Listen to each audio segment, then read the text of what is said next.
Patrick Sammut huwa l-editur tar-rivista Il Pont, imma huwa wkoll poeta li jikteb bilsna differenti, ewlieni fosthom il-Malti.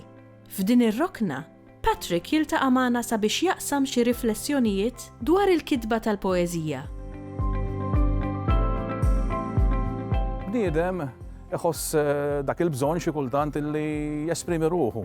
U hemm nies bħali illi jħossu dan il-bżonn li jesprimu ruħhom anke permezz tal-kitba.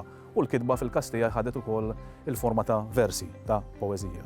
L-iktar temi għal-qalbi huma t-tema soċjo-politika u anki t-tema ambjentali, għalkemm nikteb ukoll dwar relazzjonijiet umani, imħabba, il-familja. Nikteb ħafna dwar ambjent bħalma kulħadd jinnota sewwa fid-dinja tal-lum hemm bżonn li nagħtu iktar importanza lill-ambjent naturali madwarna u jiena wieħed minn dawk il-kittieba illi nħoss il-bżonn illi nleħħen ukoll il-vuċi ta' kreaturi sewwa bħalma huma s-siġar fost l-oħrajn illi m'għandhomx leħen.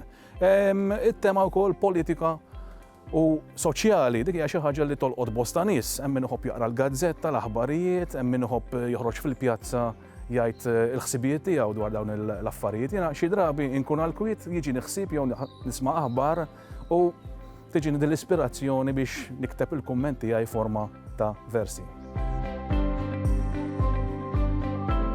Biex tikteb l-ewwel trid taqra ħafna. Hija xi ħaġa li jgħiduha anki kittieba stabbiliti kemm Maltin kif ukoll barranin. L-idea hija l-ewwel taqra ħafna, ma taqrax biss bil-Malti, ma taqrax biss letteratura Maltija, ma kemm jista' jkun taqra anke bilsna barranin, anke letteraturi barranin. U mbagħad hemm min jgħidlek apparti li taqra ħafna, trid tikteb ftit u mbagħad minn dak il-ftit tarmi ħafna, ħalli fl-aħħar mill-aħħar il-prodott finali ikun prodott b'saħħtu ħafna. Però l-istess il-kitba hija bħal kwalinkwa sena biex tikteb u biex tikteb prodott tajjeb inti trid tkun bniedem ta' esperjenza u anki ta' ċerta prattika fis-suġġett. Importanti ħafna r-reviżjoni u l-editjar meta tiġi biex tikteb kif għadt qabel il-kitba hija sena u jiena spiss ngħid illi min jikteb isu wkoll bniedem tas-sena nqabblu pereżempju ma' Mastru Daxxa.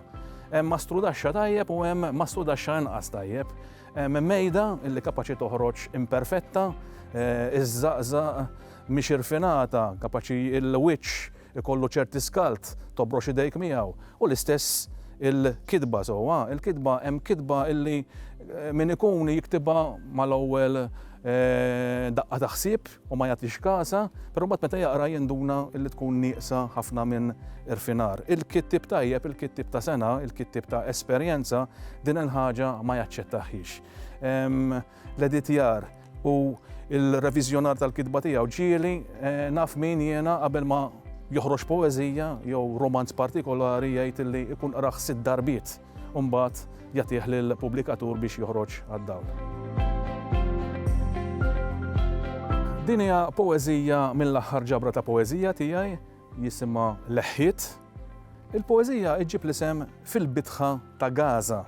It-tema hija tema soċjali politika. Fil-bitħa ta' Gaza. Fil-bitħa Gaza kultant żmien tfaqqa tilwima waqt is-sija tar-rikreazzjoni.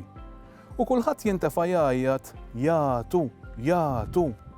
Fil-waqt li żewġ bulies ikunu qed isawtu lil xulxin biċ-ċinturin. Kulħadd jieqaf minn dak li jkun qed jagħmel għal waqt qasir biex igawdi dan l-ispettaklu b'xejn u għaddiju l-lob tal-boċċi u tal-ħarba jew tal-ħanżira għax l-attenzjoni taqa' kollha fuq dat tnejn. Fil-bitħa Gaza kultant żmien tfaqqa tilwima biex bil-mod il-jum jittebba bid-demm u bid-benġil. U ntant is-setana jilagħbu l-boċċi, tal-punent jilagħbu ħarba u ż-żewġ bulies bil-pun jagħtu u jitqatlu għal ħanżira. U l-kol kemm aħna immaxtru għaddel daqsxejn ta' ftira.